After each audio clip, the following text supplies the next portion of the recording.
Sometimes that inner knowing got a little muddied and lost along the way.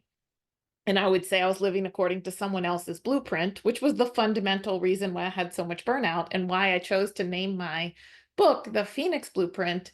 Because I do think that when you recognize you're living according to someone else's plan, it is the first thing you need to do to get off of that plan and get onto your own plan. And then obviously I work with a lot of fire imagery and the, imagery of the phoenix because I think that's really powerful as well. Hmm.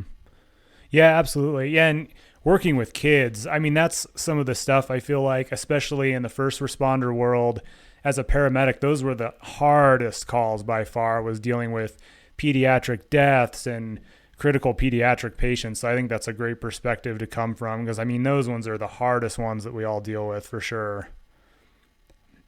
Yeah, I hear that a lot. And I think that anybody who works in pediatric illness, right? Gen peds, maybe you get this a little less. Of course, everybody's like, oh, I could never be a pediatrician because the parents are so hard, right? I hear that a lot.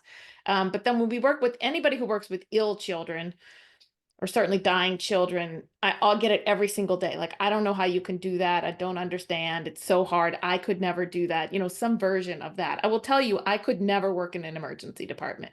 I could never be in a surgical theater. I couldn't, never be a surgeon. Like, those are things that I endured for the brief time that I had to do them as a medical student, and then thankfully left them behind when I could choose something different. So, while of course dealing with sick children is inherently emotional, sad. There is a lot of collateral beauty as well because kids are just amazingly resilient little things. And so are parents and siblings, by the way. So it's not just even if the child is too sick to participate,